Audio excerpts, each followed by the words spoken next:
China's new ethnic unity law codifies transnational suppression. Commentary. China's National Party Congress recently passed a new law, promoting ethnic unity and progress, which will have major impact on minorities and overseas Chinese.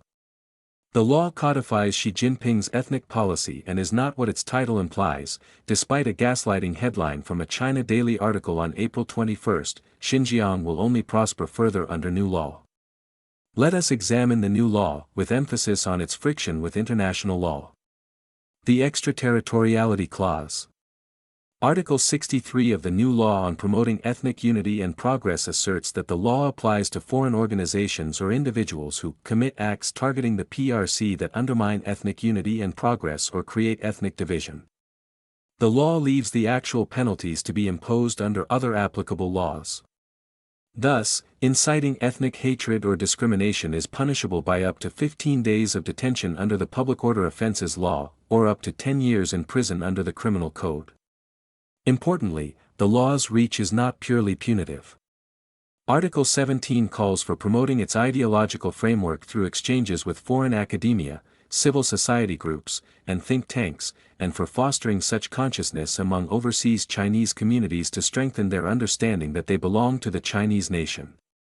This creates a dual track: soft ideological penetration through the United Front Work Department on one side, and hard legal liability under Article 63 on the other. This is the basis for transnational repression. The broader architecture of extraterritorial legal reach. The Ethnic Unity Law's Article 63 does not exist in isolation. It is the latest addition to an increasingly elaborate body of Chinese extraterritorial law, all of which share the same structural problem from an international law perspective: they criminalize conduct that is lawful, and often constitutionally protected, in the countries where it takes place. The 2020 Hong Kong National Security Law is the most notorious precedent. Article 38 of the NSL exerts extraterritorial jurisdiction over persons outside Hong Kong who are not Hong Kong residents, criminalizing acts of subversion as defined in the law. The NSL is even broader in scope than China's own criminal law. The 2024 Die-Hard Separatist Guidelines on Taiwan pushed this further still.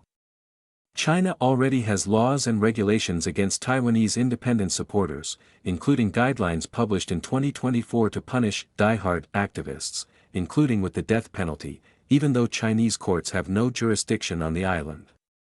The Ethnic Unity Law extends this architecture from political dissent specifically to ethnic and cultural expression broadly. Taiwanese officials noted the law represents a shift in tactics. Whereas previously Chinese legislation was about opposing certain beliefs, now it threatens punishment if people do not actively promote China's unity. What about international law? Under customary international law, a nation-state may exercise jurisdiction on several recognized bases: territorial, nationality, passive personality, the protective principle, and universal jurisdiction. China's extraterritorial claims in the NSL and the Ethnic Unity Law rely primarily on the protective principle but apply it to conduct so vaguely defined and so far removed from traditional national security threats that the claimed justification strains legal credibility. The United Nations Human Rights Committee stated in July 2022 that the national security law was incompatible with the International Covenant on Civil and Political Rights.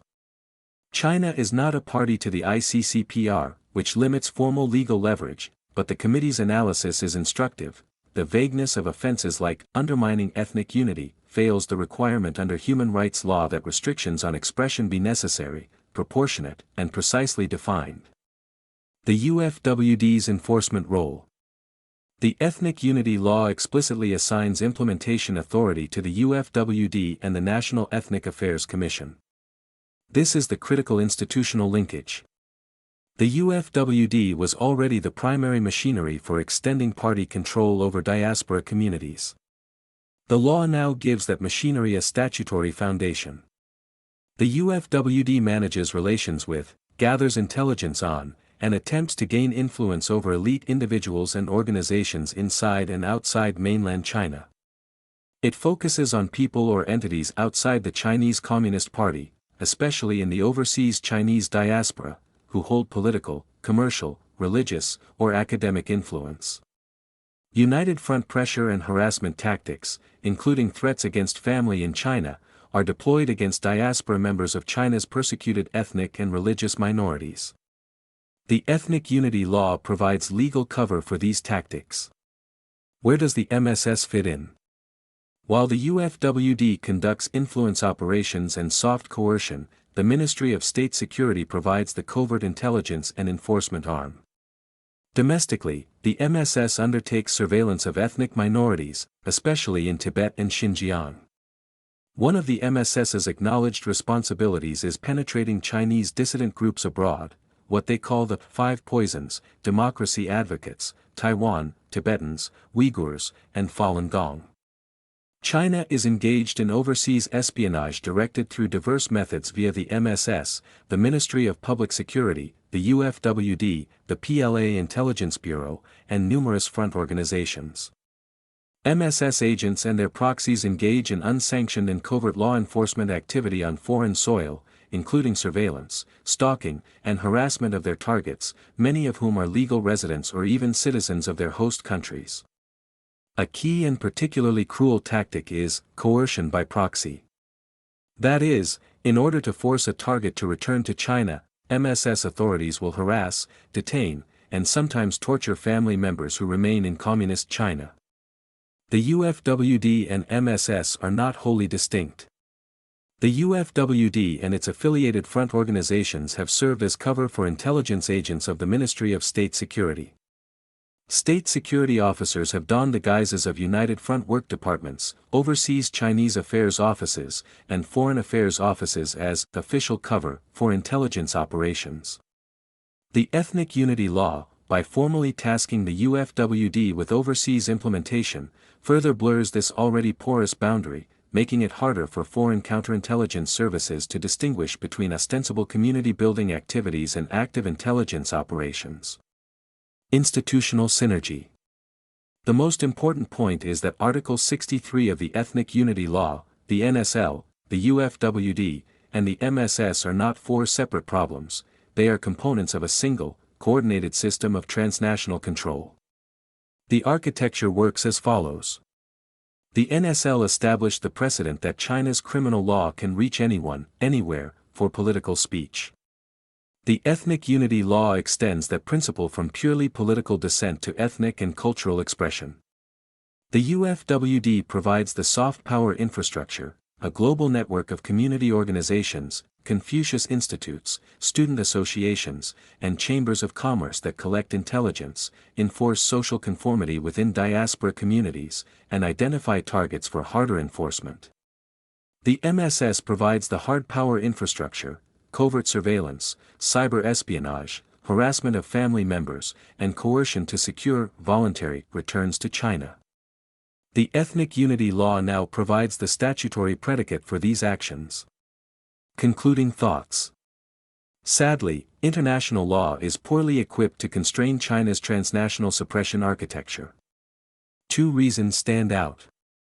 First, China is not a party to the principal international human rights treaties that would provide the most direct legal constraints, notably the ICCPR, and has ratified others, like the International Covenant on Economic, Social, and Cultural Rights, that have interpretive reservations that strip them of practical enforceability.